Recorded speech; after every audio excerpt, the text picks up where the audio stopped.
Hey guys, welcome back to Fantasy Tipped. My name is Julian, and today we're going to be talking about players that you can add to your team to help you win Week 12 of the fantasy hockey season. Before we get started, guys, please leave a like, subscribe, hit that notification bell, and follow me on Twitter. I tend to give some pretty good advice when I see some.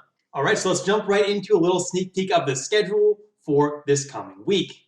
Now, this week, there are two teams that actually play 5 games, and those teams are Boston and Philadelphia. These teams both play Monday, Tuesday, Thursday, Saturday, and Sunday. So if you have Brad Marchand, Patrice Bergeron, or David Pastrnak on your team, you're looking pretty good already to win the week. Now, if you have room on those days, you can consider streaming guys like a Craig Smith or a David Krejci, and I'm going to highlight some guys later on in the video that you can grab. Now, there is one team this week that only plays twice, and that team is the Vancouver Canucks. So if you have some low ownership Canucks like Tyler Myers or Höglander, they're a pretty easy drop for this coming week. Now, the off nights this week, guys, are Monday, Wednesday, and Sunday. Friday is not an off night this week.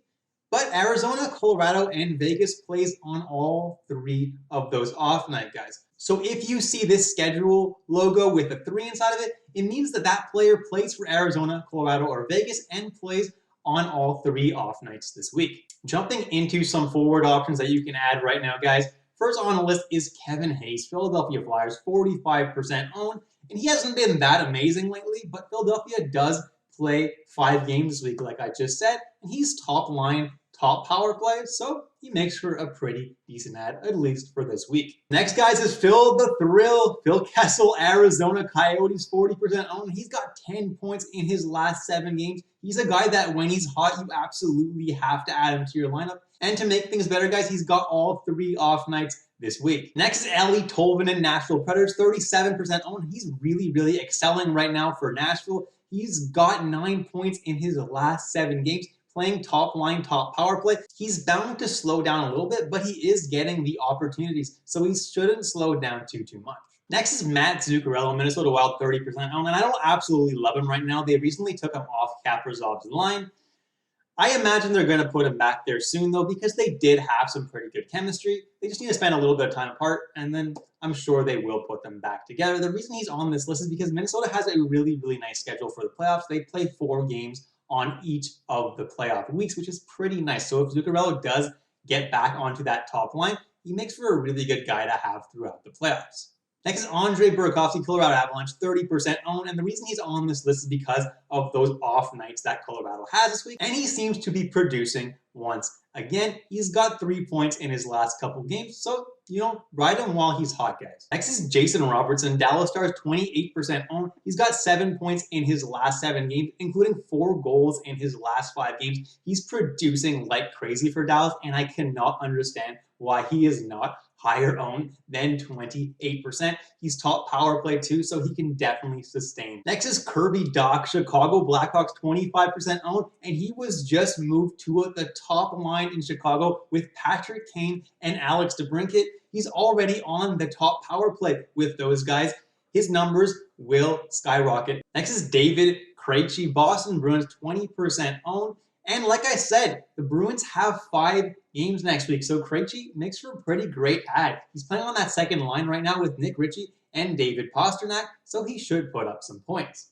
Next is Jared McCann, Pittsburgh Penguins, 17% owned, and he's doing a fantastic job centering that second Pittsburgh Penguins line. He's also getting a lot of time on that top Pittsburgh power play, so he makes for a very good ad. Next is Nick Ritchie, Boston Bruins, 15% owned. And like I said, with David Krejci, Boston has 5 games this week, and Nick Ritchie is on that top Bruins power play, so he makes for a very good ad. You're getting 5 games out of him. Next is Valeri Nichushkin, Colorado Avalanche, 14% owned, and his linemate Jonas Donskoy is on fire right now. I don't think Jonas Donskoy is that great of a player. I do think it's just a hot stretch, but as long as Donskoy remains super hot, Nichushkin's also a good guy to have on your team and stream for at least the off nights this week. Next is Jesper Bratt, New Jersey Devils, 8% owned. He's super hot right now as well. He's scoring a point almost every single game. He's playing on the top power play with Palmieri. He's also playing on the top line with Zajac and Sharangovich. Next is Michael Granlund, Nashville Predators, 7% owned. He's got 4 points in his last 6 games, including 3 goals. Now, I don't absolutely love Granlund, but he is on that top power play. And the first 2 games that Nashville has this week are against Detroit. Makes for a pretty decent grab right now.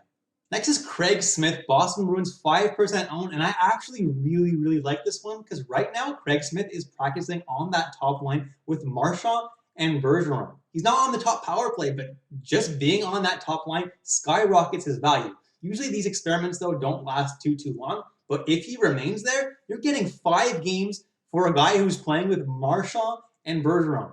It's an absolute steal if you have room in your lineup this week.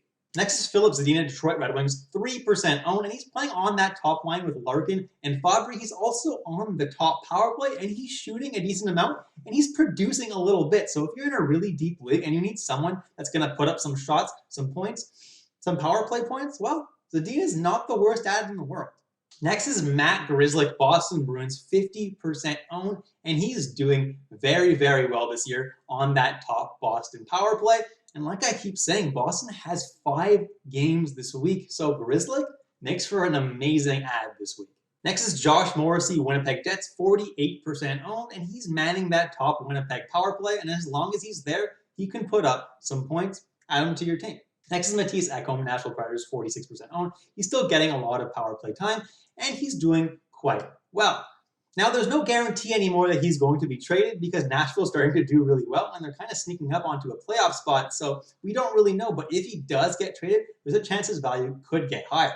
Next is Matt Dumba, Minnesota Wild, 46% owned, and he's not getting a lot of power play time this year, but he's a very good defenseman and should still put up a decent amount of points and some okay peripherals. Next is Ryan Graves, Colorado Avalanche, 39% owned, and he's back to playing with Cale Makar. That's what he was missing earlier in the season. His plus-minus is really good, like it was last year once again. He's getting really high plus-minuses every game. He's shooting a good amount. He's even blocking a good amount of shots. So in leagues that you need those kind of peripherals, well, he makes for a very good ad. Next is Philip Hronek, Detroit Red Wings, 29% owned, and he's playing on that top power play and has been producing, which is great.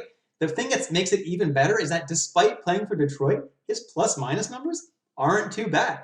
He's a real stud. Next is Jared Spurgeon, Minnesota Wild, 24% owned, and he seems to be getting the vast majority of the power play time now in Minnesota, and he's been doing quite well with it.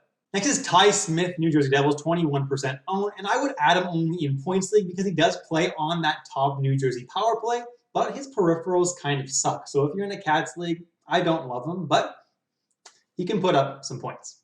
Next is Joel Edmondson, Montreal Canadiens, 21% owned, and he's still playing with Jeff Petrie. Now, Jeff Petrie has been one of the best D-men in the entire league, so Joel Edmondson playing with him has made him have the best plus-minus in the entire league, and Montreal seem to have corrected their season. They seem to be doing a lot better like they were at the beginning of the season.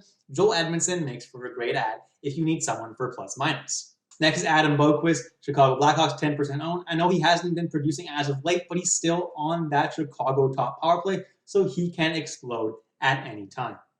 Next is Shane Gostisbehere, Philadelphia Flyers, 6% owned. I realize that he was sent through waivers. He went unclaimed, but Philadelphia should still be playing him. Now, Flyers have 5 games upcoming this week, so Gostisbehere may be in for a big week playing on that top power play. Last but not least, guys, is Mike Riley, Ottawa Senators, 1% owned, and this is a desperation ad in deep leagues. But Mike Riley has actually been seeing a lot of power play time and has actually been producing with it. All right, now, so jumping into some goalies you can consider adding. First and second on the list, guys, are Elvis Merzlikins and Jonas Korpisalo, the Columbus Blue Jackets goalies. And, the Blue Jackets aren't the greatest team in the world this year, but, they're going to split the starts, and they should win a decent amount of them. Next is Chris Driedger, Florida Panthers, 48% owned, and he keeps playing so well. I keep thinking Bobrovsky's got the crease now, but Driedger, whenever he plays so well. As long as Driedger stays hot, he should get about half the games. Next is Ben Bishop, Dallas Stars, 46% owned, and he was projected to come back sometime mid-April. So by that estimate, he should be back maybe in a couple of weeks, and he will be the starter in Dallas because neither Khudobin or Ottinger has been that amazing this year. So when Bishop comes back, you got a starter that's going to start a lot of the games. Next is Martin Jones, San Jose Sharks, 35% owned, and I can't believe I'm suggesting him once again, but he's been really good. Yeah, he caught a shutout in his last game, so as long as he stays hot, he's going to start the vast majority of the games in San Jose. Next are Cal Peterson and Jonathan Quick, the LA Kings goalies, and they're going to split the starts pretty evenly. If anyone's going to get slightly more starts, it's going to be Peterson, so if Peterson is available, I would take him over Jonathan Quick. He's also been playing quite a bit better. Next is Aiden Hill, Arizona Coyotes, 19% owned. And Aiden Hill has been pretty good for the Coyotes. He's won most of his games. He had one stinker, but that was against Colorado, so you can't blame him too much. Colorado's just been amazing. He'll continue to get all the games for Arizona until Kemper or Ranta comes back. Next is Linus Ullmark, Buffalo Sabres, 18% owned, and the Sabres have been a lot better since Ullmark came back. He's going to continue to get pelted with shots. So if you're in a league where you need saves, and saves actually count for a lot, Ullmark's actually a pretty good goalie, and he may get a few wins too. He's able to steal games by himself. Last but not least is Matt Murray, Ottawa Senators, 18% owned, and he seems to be back and healthy. Now, I would not recommend him outside the deepest of leagues because Ottawa is not doing that great lately, but if you do need a starting goalie and you're desperate, well, Matt Murray is one that should get most of the starts. All right, guys, you've reached the end of the video. Thank you so much for watching all the way through. I really appreciate it. Please leave a like, subscribe, hit that notification bell, leave a comment, ask me a fantasy hockey related question. I'll be happy to answer you. Until next time, guys, stay safe, stay healthy, and I'll catch you in the next episode of Fantasy Tipped.